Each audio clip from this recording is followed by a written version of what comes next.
Big pass 8ல் ஒரு பெரிய change கொண்டு வர போகிறாங்க. அதாவது அவங்க கிரியேட்டிவ் டீமை சேஞ்ச் பண்ண போகிறாங்க போல இருக்கு. ஸோ இது வரைக்கும் ருபைனாங்கிறவங்களோட தலைமையில் தான் அந்த கிரியேட்டிவ் டீம் இருந்தது. ஸோ இப்போ வந்து இவங்களை மாற்றிட்டு BB7 இருந்த அன்புக்கரசி அழகேசன் அவங்கள கொண்டுட்டு வர போகிறாங்க போல இருக்கு. ஸோ BB7 வந்து ஹை டிஆர்பி இருந்ததுனால BB8க்கும் அதே டிஆர்பி கொண்டு வரணுங்கிறதுக்காக கொண்டு வராங்கன்னு நினைக்கிறேன்.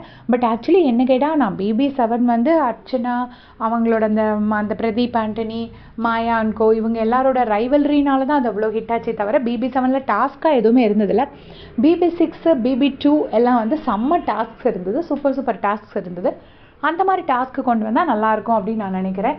ஸோ அவங்க எதுக்காக இந்த BB7 கிரியேட்டிவ் டீம் கொண்டு வராங்க, எல்லோரும் எப்படி கிண்டல் பண்ணி போட்டிருக்காங்கன்னா என்ன கண்ணாடி திருப்பினா எப்படி ஜீவா ஆட்டோ ஓடுங்கிற மாதிரி ஒரு ஜோக் போட்டு கிண்டல் பண்ணியிருக்காங்க. ஸோ அந்த மாதிரி எதுக்கு கொண்டு வராங்க அப்படிங்கிறது நமக்கும் தெரியலை. நீங்கள் சொல்லுங்கள், BB7 வந்து உங்களுக்கு க்ரியேட்டிவ் டீம்னால தான் நீங்கள் வந்து ஹையாக இருந்துச்சுன்னு நினைக்கிறீங்களா, இல்லைனா அந்த அந்த கண்டஸ்டன்ஸ்னால அது அவ்வளோ சூப்பராக ரொம்ப பார்க்குற மாதிரி என்ஜாயபுளாக இருந்துச்சுன்னு நினைக்கிறீங்களான்னு மறக்காமல் கமெண்ட்ஸில் சொல்லுங்கள். தேங்க்ஸ் ஃபார் வாட்சிங்.